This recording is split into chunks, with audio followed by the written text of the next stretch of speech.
Welcome to the Unclenched podcast. On today's episode, Ashley and Kimberley discuss their parenting growing pains and break off the oath agreement of, I will never be like my parents. Hey everybody, and welcome to Unclenched. I'm Ashley. I'm Kimberley.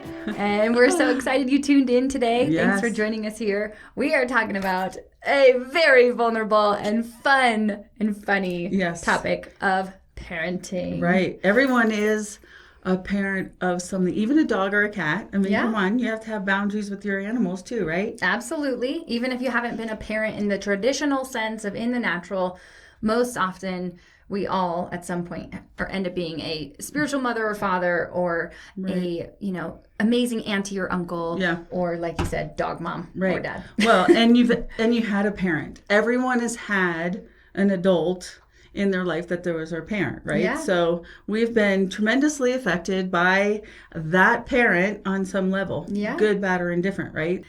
This is such a great topic because so many of us, we understand in life, the saying goes like, nobody gives you a manual for this, right? Yeah. You don't get a manual when you become a parent. You really just don't. It's a sink or swim, figure it out. How many times as a pregnant woman or new mom are you like, nobody told me this? No, that's why they have all those books. What is the What mommy to book? Expect when you're expecting. The classic. Yes. Well, back in my day, it was Dr. Dobson, and that we had, on how to parent well. And yeah, I remember my mom in the 80s, 90s reading all the self-help books about parenting. Yeah. And it was really she was a behavior specialist at a high school, and so she always had to be in the know about the latest tactics, and I would always kind of just chuckle. I feel bad for my mom having to parent me. I was a whole heck really, of a lot. Kimberly? Tell us more about this. I do. I was rambunctious. I was telling Ashley, like, when they sent me to school, I had no clue what was happening, because we went to school back when we were 4. That was when kindergarten started, was when you were 4. Okay. And I was this little chunky monkey little girl. I still have pictures of my first outfit. You were chunky, huh? I was. Look at me now. Yeah, right. And here we are in the fasting. But, they threw me in school. I don't even remember, like, my mom reading me books to prepare me. So when I went into school, I was like, woo, play date central, you know? Totally. But then you had to sit in your chair and be very astute because it wasn't, like now. I mean, I talked to my one granddaughter and she's like, they give you a wiggle chair now and you can be in your chair and you can be wiggling around. I'm like, dang, that's brilliant. Yeah. I think I was somewhat easy in many ways to parent, and also very difficult. My dad would always say, like, you should be a lawyer because you have a loophole for every single She still does. and true story. Right. I know it's a gift that under the right authority is beautiful. It is. It's an apologetics kind of thing. Right.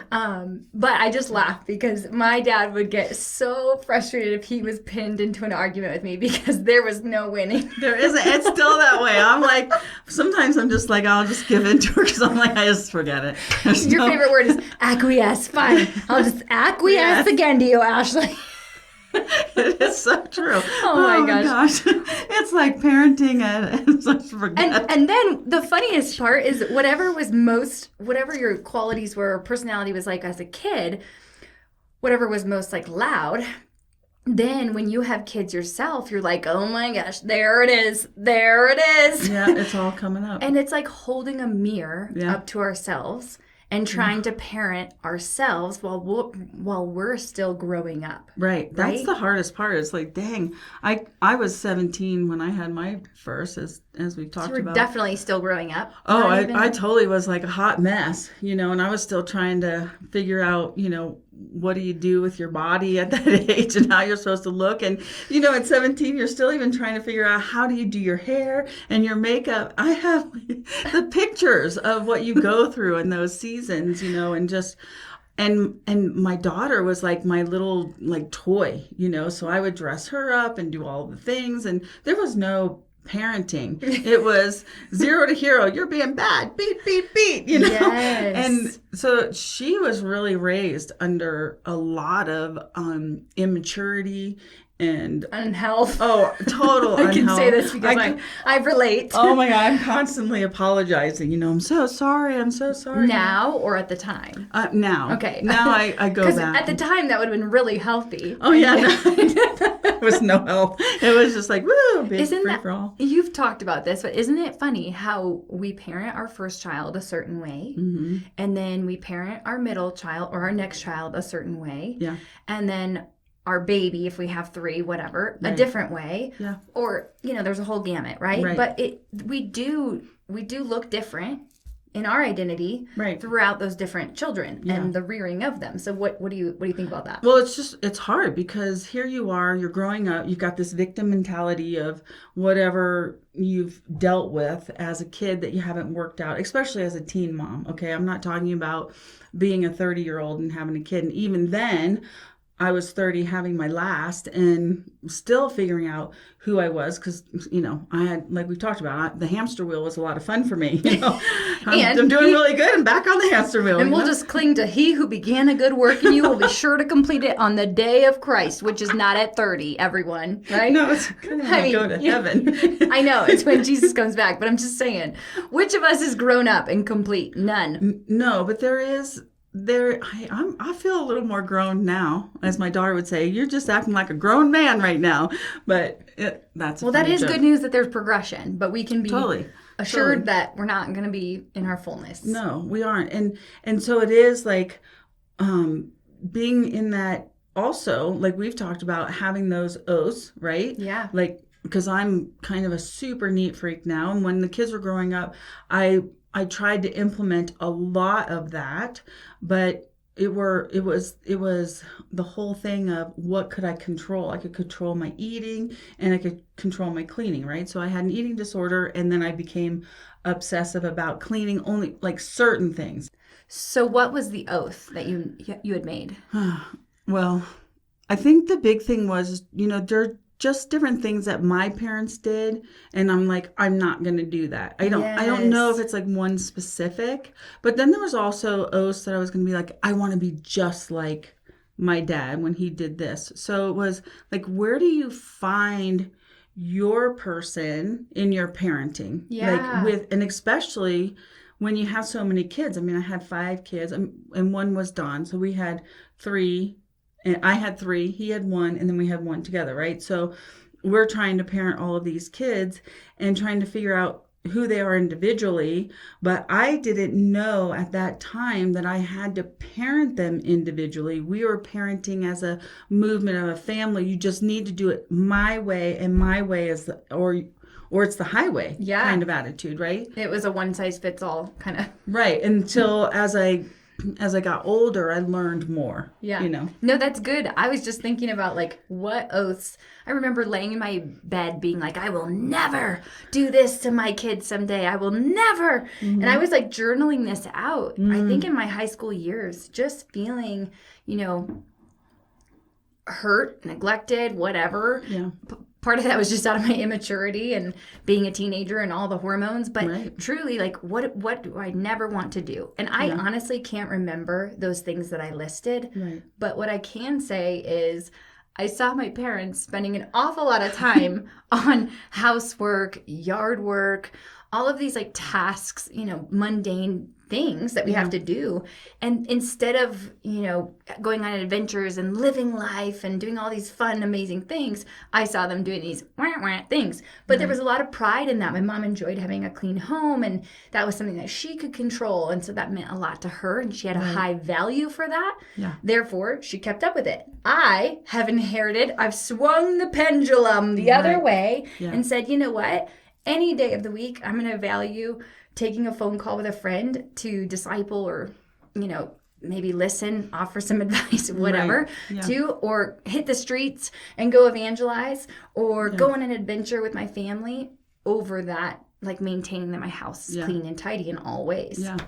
And, we've been talking about this because we talk about this a lot. We do. Because we're opposites in that way. And, when I was younger, the laundry just wasn't my deal. The laundry is really difficult. And, but it is like, how do you find the balance? Because yes, I mean, I do believe biblically when it does talk about, having cleanliness is next to godliness, but that's not really how the scripture goes. We'd have to look it up.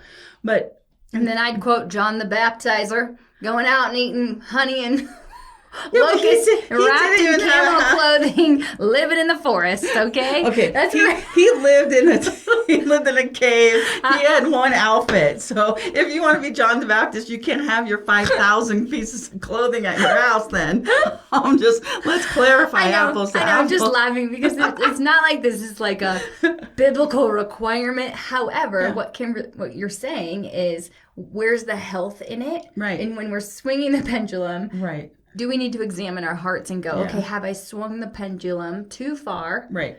And now I need to come back to the middle. Exactly. Right? And it's really hard because everybody has these families. They all have these ideas of what each of their kid is going to be like, right? Yeah. So we come in with our dream, and we a lot of times project our certain dreams or the discernment we got from God to lead them down this road. And it's like, one of the things that I'm thinking right now is like, hey, how does it affect the kids one way or the other? Like, hey, how do you feel about the fact that we don't do chores in our household? Or how do you feel about we do a ton of chores? And, how do you feel about never making your bed? And I think what happens is, especially from my generation, kids didn't really have a voice in their household. So you just kind of marched along with whatever was there and however life was going. And I mean, we see a lot of the baby boomers who became extremely successful during that era because they did have a lot of discipline in their life. Mm-hmm. They had to maintain working, going to school, doing the chores, doing the sports. There was a lot more than structure and discipline and expectation. And so as we've gone through, then those boomers have been like, hey, I'm not going to do that to my kids. And then those kids became the free range video game playing 24 hours a day kids. Exactly. John Crist, I just have to say, comedian John Crist has an incredible, comedic show on this topic, and he talks about this. So if you ever want to look him up, he's a Christian comedian. And for me, it's like holding whatever works for your family is great, but why? Yeah. So are you, like for me, I'm super clean and I'm not 100% like every little thing isn't organized. Like some people can make me look like I'm a slob, right?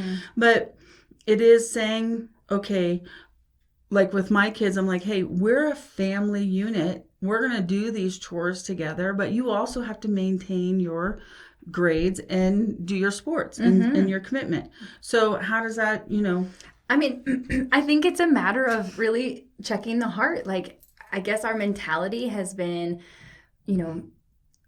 this is what we feel called to do, and we feel confident in that. And so we're going to charge forward in that place. And if God corrects me or points a finger or, shines a magnifying glass on a part of my life, then I'll respond. Sure. But I think my kids came home from school one day. Mom, no one else at school has to do chores, Mom. This is the worst, And I heard this several times, and I just kind of had to sit down and I said, and that's okay if that works for them. We honor whatever their structure looks like. And in our home, Dad leaves for long periods of time to go to work. And he's on shift work where it's multiple days at a time. Yeah. And if I don't have the help from everyone in the family, we don't get to go do fun things together and play and adventure and hang out with other people because we just can't. Right. So that works for us, and we don't judge the families that don't do chores in this season because they're feeling called to other activities or responsibilities or whatnot. And like we've talked about, maybe it's not that they have chores, but they know what's expected of them. When you get home, you hang your backpack up, you put your shoes away. If you pull out your toys, you got to put them away. You don't go to the next toy. So there is has there been a discipline that's been created so that everybody's already working in that way, so that they aren't really doing a chore. They're just a part of the family participating in an appropriate routine. It's built into the structure of how they operate. Right. Totally. But I've heard other people say to me, hey, you're not coming to my house to see me, or to see my house, you're coming to see me. And I'm like, yeah, but I don't want to go to your bathroom because it's so disgusting that I can't even use the restroom. Yeah. So then there's unhealth in that. Why is your house... It's one thing to be cluttered. It's one thing, like, where do you get to the space of saying, you got to be able to at least go to the bathroom. Yeah. It's swinging the pendulum, right? Yeah. Just like we were saying. And, Excuse me. I've heard different examples of, I didn't get to watch any TV shows, right, growing up. I just had to stick to these, 3 things. Or I couldn't watch The Simpsons, or I couldn't watch Roseanne, or I couldn't watch MTV. And some of those shows I was not allowed to watch. However, I've heard from individuals, other moms who are saying, but I felt left out. I felt like I didn't understand or couldn't relate to my friends, and therefore I felt rejected, like I didn't belong. And then I'm swinging the pendulum the other way, where I want them to be exposed to all of the things now so that they'll never feel like they don't belong or fit in, right? Right. And then I have friends who have said, Ashley, my parents never made me breakfast or my lunches for school. And therefore now I'm always making my kids lunches and breakfast every single day. Yeah. So is that healthy too, or can we teach independence and swing. And maybe you shouldn't watch Wayne's World. I just got a flashback to Wayne's World. Anyway, Game on. I'm just going to keep saying Game off, guys. Swing the pendulum back to the middle and go, you know what? How can I show my kids love by serving them and also create responsibility where they know how to do these things, right? And I think it's really important too that, like, I love watching you with your kids because you aren't keeping up with the Joneses kind of people, and you're really balancing out, like we talked about, like I had my kids so close together, so if one daughter got the toy, then the other daughter got the same toy, or they both got something at the same time, the same gift, so they wouldn't have to share, because I have a little bit a thing about sharing all of our things all the time. There may be an oath there somewhere hidden. Yeah, well, and I keep saying we'll talk about it another time, but seriously, for me, it's like when it comes down to sharing, it's, as an adult, you're spending a lot of money to buy this one item for your kid, right? And you want them to be able to have it and to enjoy it, and then their friend comes over and they don't have any respect for your stuff and they just break it, and then it's done with. And because, we have to share, and that's like saying, well, then everything should be shareable. Should I share my husband? Should I share my, whatever it is? Yeah. So, but in that, it's like saying, hey, it's okay to pull away your things that you don't want to share. And we've talked about this too, is like, I think my sister-in-law had asked once what she could get the kids, and I had said, oh, blah, blah, blah, this thing. And she was like, well, I'll get 2 of them so that, they don't fight over it. And I was like, oh, no, they're good with one. We're good with one. Yeah. And I've always had that heart. And I think some other, Kingdom friends, parents modeled this to me of like, hey, we share our blessings. Right. And within boundaries, there can be boundaries put up or expectations put up around that. But I've just loved that philosophy of like, what's, as you've received freely, give freely. And that's my mentality around that topic is God's given us so much. Every good and perfect gift has come from above. Yeah. So can I hold things so loosely, not my husband, sharing my husband. We're going to cut that out. But it's so great, like you were saying earlier. So at Christmas time, when you gave the kids the computer, and I said, well, now they have to hand-me-down, by the way. Right. And that's the point, is like they then had the tablet, the phone, the computer, and I loved your explanation of like them having to, Yeah, I think, we give our kids, we try to stay within our means. We certainly have gotten out of control in seasons, and God's trying to finger in a light on that. Yes, but okay, all we can afford this Christmas is a hand-me-down computer because Dad's old one is going out and breaking and he needs a new one, or he can use his department's. And so there you go. Or here's a hand-me-down phone that hardly charges and they're going to love it. It's going to work like an iPod. Yeah. And so after giving them these blessings, they're ecstatic. They think this is the coolest. Right. And then they kind of have this, like, what I see them doing privately is negotiating. Like, okay, blah, blah, blah. If you want the iPad, you can have the iPad, and then you can have the computer. And if we ever want to, like, use each other's device, we can just ask, right? Yeah. And so I see them negotiating and working this Right. all out because they do want to have ownership. Mm-hmm. And yet Yeah. our philosophy in our household is that we just share our blessings. Right. So how is it, though, like, navigating this, like I said, the ship is moving the family one way, but then everybody has different identities and they're in different phases, even when they're like, you have Irish twins, right? Yes. So they're super close. So you have your oldest son who may need, things handled differently than your middle one, right? Yeah. So how do you negotiate that when it comes down to not just in discipline, but saying, hey, really, he's got a little more studyings going on. So he really needs to have this item. How do you negotiate all of that? Well, good thing we serve a big God, right? Yeah. Who knows us so intimately and knows our unique qualities. But how do you get to know that? God knows, but how do you get to know? I'm getting there. Okay, good. But I think he's the best model of that. I never look at the world and say, wow, 8 billion children of God, and God treats us all exactly the same. Yeah. Right? He meets us where we are. Yeah. He knows our tendencies. He knows our desires. Right. He knows our little nuances that no one else knows. Yeah. And I think the more I'm connected to the hearts of my children, the better job I do at meeting them uniquely where they need to be met. Yeah. And I'll just give a quick example. One of my kiddos, the middle son, is so good at making friends, and he's naturally so social. Yeah. A lot of people flock to him. And our eldest, and we have conversations about this, our eldest, might be one of those kiddos who really only needs a few good friends in life and doesn't need 150,000. Yeah. Yeah. And so, I guess navigating things with him, I don't have to navigate much socially with the middle, but with the oldest, a lot of times these different situational friendship conflict issues will rise up, and I spend a lot of time talking one-on-one with him and giving him a lot of emotional support in that way, where the middle son, then I don't turn to him and say, well, I just gave him an hour before bed. So now I'm going to come to you and give you an hour before bed. Do you see? Yeah. And so it's a matter of going, this is what he needed in that moment. But the other one just wants his back rubbed for 20 seconds and he's good. Right. Yeah. So it's, some kids need quality.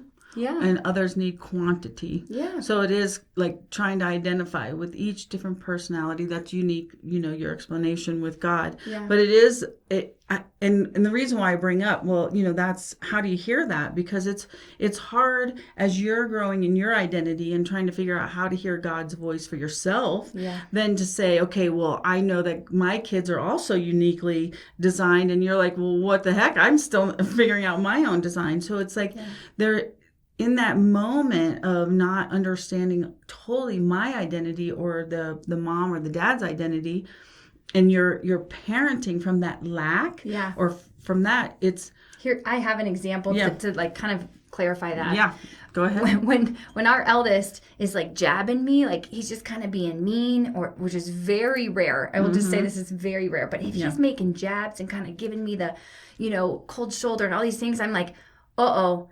My old self would have been, I literally used to be like, what the heck? Why would you, how dare you treat me that way? How dare you talk to me that way? Right. That was before I learned or saw a pattern. The pattern started to happen, maybe every 4 or 5 months I'd see this rise up and I'd go, oh, he is hurting. Something happened with someone at school or in a relationship, and he's trying to hurt me in the way that he's hurting. Yeah. He is trying to do something with that hurt. So now whenever I see it rise up, I'm like, oh, thank you, Lord, that I know this pattern that you've revealed to me. I'm just going to pause, pull him aside, find time to connect to his heart and say, what happened? What's going on? And then the floodgates open and the truth comes out, and it's like, oh, thank you, Lord. And that's the key, is like really you're kind of like a detective with your kids and just scouting out their behaviors and their timing, because it can become really explosive. And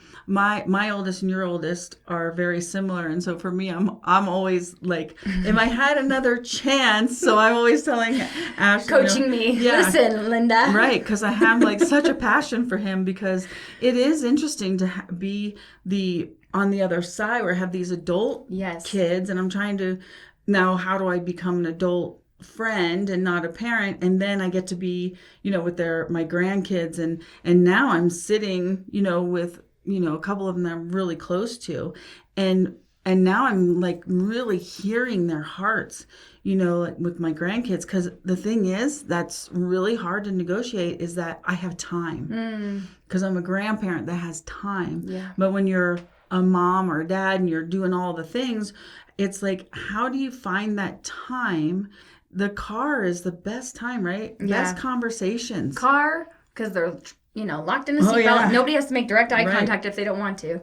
Yeah. And then I think before bed, and, psychologists, certain people who have done studies, not me, will say that children's brains just tend to, or their hearts tend to open up more in the evenings right before bed. And I've noticed that with my own kiddos. They're more vulnerable because they're so tired. Mm-hmm. But it is hard, though. Let's face it, when it's bedtime, all you want to do is like, okay, good night. Mm-hmm. But the connection, it's like getting to that place to connecting with your kids. And I wish I had known that, when I was raising them, because in that generation, it wasn't really about that deep connection, but trying as I got older, I was like, okay, wait a minute, this parenting style has to change a little bit. Yeah. And I think, like we talked about, they're born with an innate personality, right? Yeah.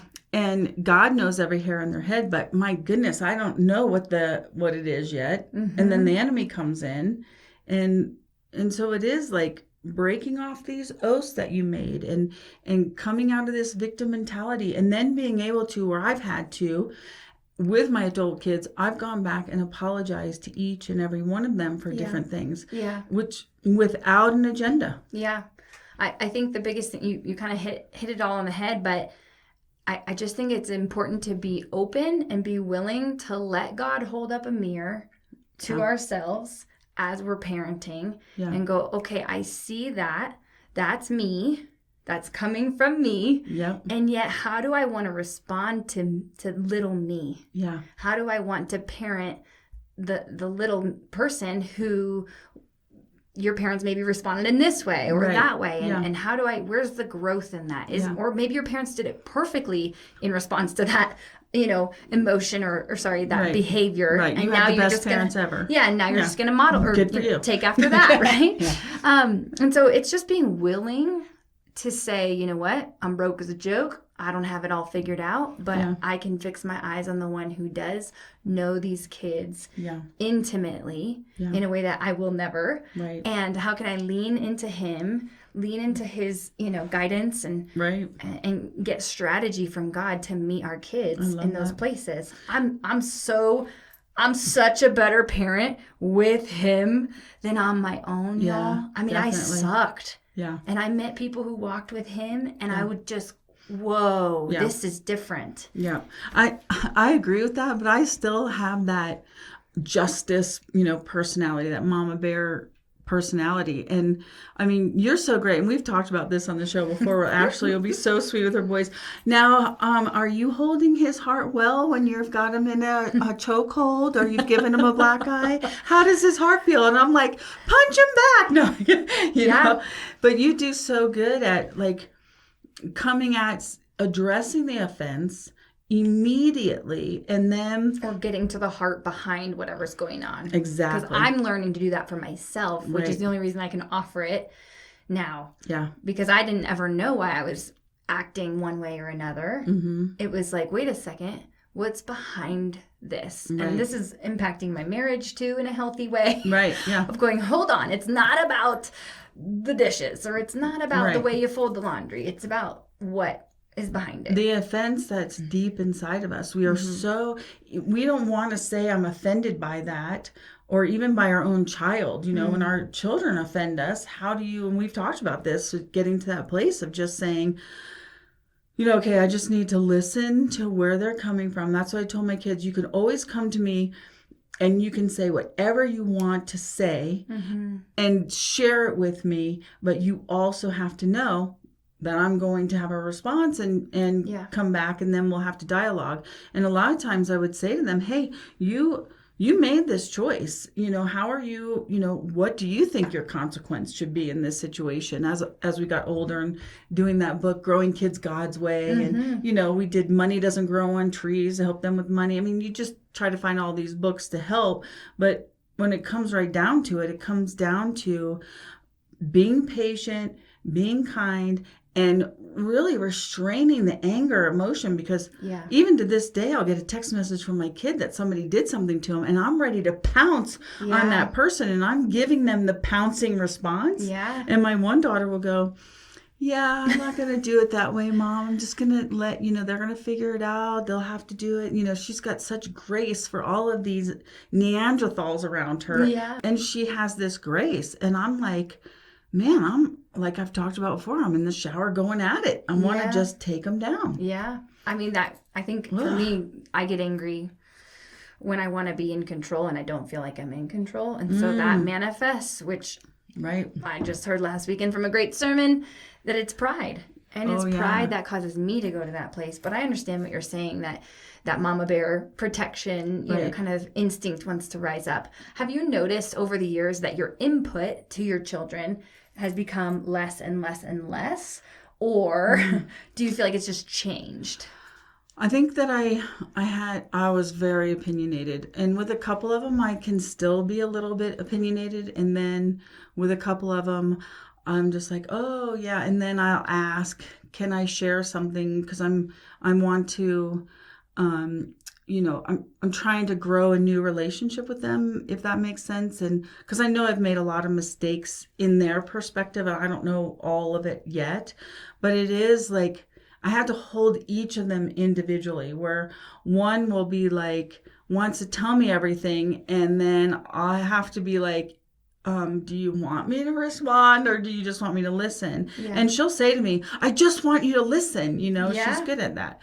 And then the other one just wants me to also just read whatever she's sending. And then I usually, try to respond the way she responds, because she's so nice. And I'll be like, oh, that must be really hard for you. You know, so it is, I'm acquiescing to our relationship as mother child, and more than just advice. It's really hard, because I have this Christian belief system, and I don't want to push that down their throats either, because I had that time when they were growing up, right? I raised them all in a Christian home. Yes. Raised, like that scripture you brought up. Yeah. Train a child up in the way he should go, and when he's older, he will not depart from it. Something like that. Right. So I'm navigating their faith and trying to honor them where they're at, and not shoving it down their throat. And so it's hard, because you have an opportunity. Do you shove it down their throat as they're growing up too? Yeah. If you're not modeling it, then you're a hypocrite. And I think that's probably some of the contention that's happened with my kids, is where I could walk the walk, but then I couldn't always model it. Or it's the opposite. You could talk the talk. Right. But you couldn't I could walk the walk outside of the house. Yeah. But then sometimes inside the house it didn't match up. Yeah. Or some of my lifestyle. And, so for them it was like, well, this is really confusing. Yeah. I mean, that touches on performance and all of that, which we touch on in other episodes. But I agree wholly. I think that our input with our kids when they're young is extreme. I remember being like, I have to tell them this 1,000 times, but then the one time they get it, I'm like, come on, right? It was worth it. Yeah. And then as they get older, I think I'm just noticing, with my kids, they don't need quite as much input, but maybe an opportunity to think of what a response would be, or their action step. Yeah. And then it's watching you with your adult kids. Oftentimes they want you to listen. Yeah. You're their safest sounding board. It's interesting to be in this position. And I always say, man, if I just knew the stuff I know now, would I have been better? But I know the stuff now, and sometimes I still respond like an ass. Excuse my language, but seriously, it's like... It's the truth. The flesh rises up. Right. And in all of this, in everything that we're talking about, one thing that I've learned is that your kids are watching you. They watch you in the home, out of the home, how you're treating your other siblings, how you're treating other kids, how you're treating other people. And when I saw this in my own life, is that I can only respect you to the point that you respect me and how I see you operate in other areas. And it is the same thing. It goes down to the sharing. If I see you not respecting things in the household, then why should the child respect it? It is a lot of our behavior. Yeah. Dang. I'm thinking about that with God too. The other thing is how do you respect yourself? What are we saying about ourselves in front of the kids? And how are we respecting God in front of the kids? And what is the language coming out of our mouth? Are you saying the GD word or, the JC word or whatever, and then yet you want to go preach, but yet you're just a fool at home? Yeah. How is it for you at your house? I guess what I want to say is I didn't even realize that my parenting started to look drastically different over the years as I grew closer and closer with the Lord, until people started saying comments like, wow, like I'm just blown away by the way you talk to your kids. Oh, yes. And I was like, what do you mean? Like it didn't even register that this was different than the world. Right. But now when I go in the world and I hear parents talking to their kiddos, oftentimes there's a lot of cursing involved, not actual like swearing cursing, but cursing of their identity. Like, you dumb piece of, you blah, blah, blah. Right. And all of these things being spewed out. Why don't you man up? And doesn't that just make your heart like, Don't cry. You're a boy. Right? All of the things that we say to our kids, if we would just stop and go, was that from the kingdom of heaven? Did that build them up, or did that tear them down and cut, and therefore from the other kingdom? Yeah. So that's a major thing for me. For a while I was having, I was writing identity statements over the kids' beds. And so we would read them at night. So, and this was just me, calling out who I saw God had created them to be. Yeah. Just their nature, not like, you're going to be a doctor and you have no choice about it. You're going to be a professional athlete. Okay. We're talking like, you are a bridge builder. Right. You are a wise observer. Yeah. You are a servant, right? You are mercy, grace, kindness. It's calling out the spiritual identity of who they are deep inside. Yeah. Because then that transfers over into their academics. I'm sorry that you aren't going to get placed to be the pitcher, but because you're secure in who you are and your identity in Christ and who you are, it isn't a foundation on what the world is saying. Yes. Right? Yes. And that's the key. And do you think I put the same message over all 3 kids' beds? No way. No. It was individualized. It was specific to them. If you've never heard of this before and you want to do this, start with their name. What does their name mean, and what is the truth about that meaning? Right. Because some name meanings. And the other thing is before you even do your kids, do yours. Yeah. What is your identity statement? What is God saying about you? Get into the place, say, okay, God, I'm just being a mofo here and I need to get some help. Yeah. Can you tell me who I am in Christ?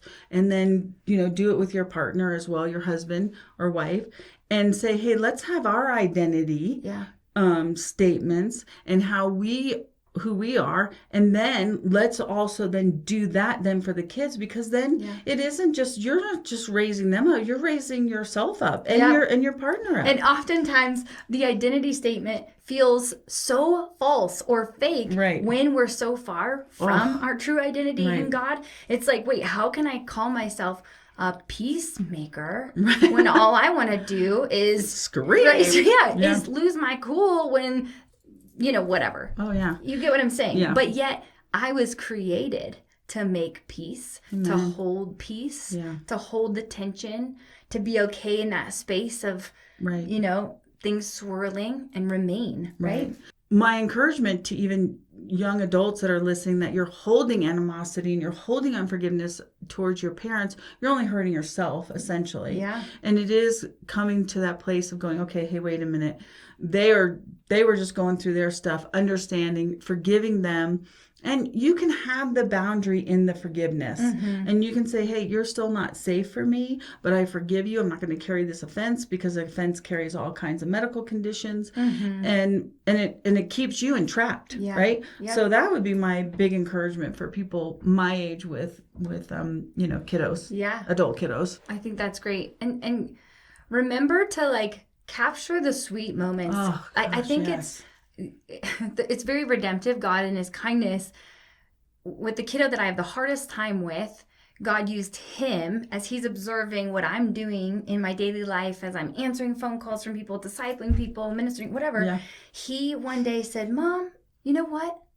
You're like a lifeguard. Yeah. And I was like, what? And he's like 5 at this age, 5 or 6.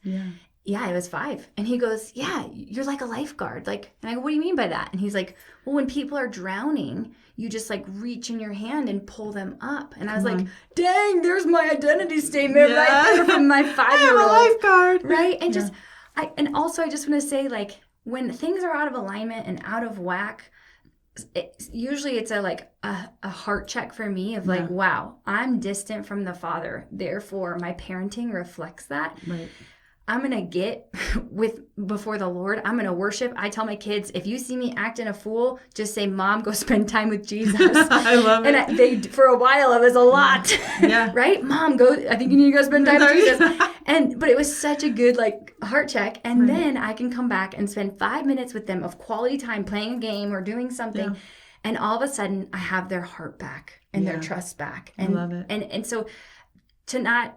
Don't dwell in shame and in all the awful things that you've done and the mistakes you've made and the mess ups. We could sit there for years. It does hold us there at times. And yet God is so kind to bring such amazing redemption so quickly when we're just willing to be intentional. And this just dropped in with the Holy Spirit. I think this is what I love about us, is that you're young and walking this out with God, and you can see on this glory side. I think this is my journey that God's taken me through, and he has given me these kids in these times. We're all born into the right family. But this is the other side of it. This is the side where you can step into the glory and then walk out these kingdom situations with your kids, and your kids have permission to say, hey, go get some Jesus time, Mom, because you're that safe place. But there also is there is the chaotic mom like me who just didn't have all of the space and time and understanding my identity because of all the things that came in. And what I'm always encouraging the girls is, hey, do it now. Do it while you're in your 30s. Get over your victim mentality, the things that you're holding, because once you can get into that now, then you won't be wrestling with it for so long. Yes. And then your kids won't have to wrestle it out for so long. But God is so redemptive, and he never has given up on me. He's never said, well, you did it again, so you're out the door. He's like, oh, here we go. He's got I always think he's got this fishing pole, and anytime I'm acting a fool, he put this hook in my back, and I just kind of feel him reeling me in, and he's like, you're in timeout. And Ashley will go, I think this is an attack on your life. And I'm like, nah, I think I've just been pulled back into timeout. I'm just in trouble. Exactly. But like a good father disciplines his child, so the Lord disciplines us. I think it's like Hebrews 11:12 or 12:11. Yeah. I don't know. But one of my favorite verses, can we be okay being disciplined, being raised up in our parenting, in our all the ways, so that we can produce humans that are whole and well, as healthy as they can be. As healthy as they can be. Right. So if you have any oaths, break them off, and go back and listen to our Zara Dr. Zara episode. Oh yeah, they're really great on just breaking off these oaths and things from our past. And we just hope you really enjoyed this time and this topic. So and cheers to the wonderful season of parenting. Yes. No, it is good. Thanks for joining us here on Unclenched. Bye. Bye. This has been Unclenched with Ashley and Kimberley. You can look up Unclenched Ministries on Facebook and Instagram. Plus, the video versions of these podcasts are available on YouTube under Unclenched Ministries. Thank you for joining us. We'll see you next time on the Unclenched Podcast.